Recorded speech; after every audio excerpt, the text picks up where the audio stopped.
comment vous sentez-vous aujourd'hui?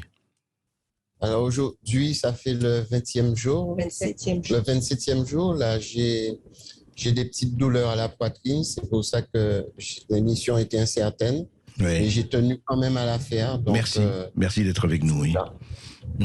Et dites-moi, alors, vous avez fait partie de ce personnel, de ces soignants, de ces soignants administratifs. Vous êtes, je vous rappelle, au CHU de Pointe-à-Pitre, Guadeloupe. Et vous n'avez pas accepté, effectivement, cette suspension et les motifs de cette suspension, Monsieur Deloumo.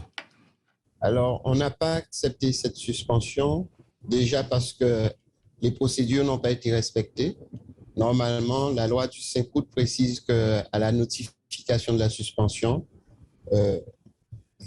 l'établissement doit convoquer les agents et dans les 10 jours qui suivent. Or, ça n'a pas été fait pour aucun des 400 personnels suspendus du CHU de Pointe-à-Pitre. D'accord. Ça, c'est déjà une première chose. Oui. Mais en plus, moi, à mon niveau, je trouve que cette loi, elle est inhumaine puisqu'elle pousse plus de 400 familles hospitalières et plus de 600 libéraux et pompiers pratiquement à la rue sans pouvoir avoir aucun recours.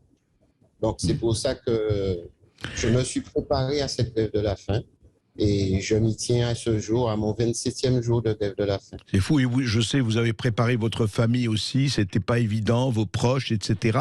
Mais dites-moi, juste, monsieur Deloumo, vous êtes suspendu sans salaire, sans indemnité, sans rien, sans protection sociale. Est-ce que vous l'avez, enfin, on vous a tout supprimé?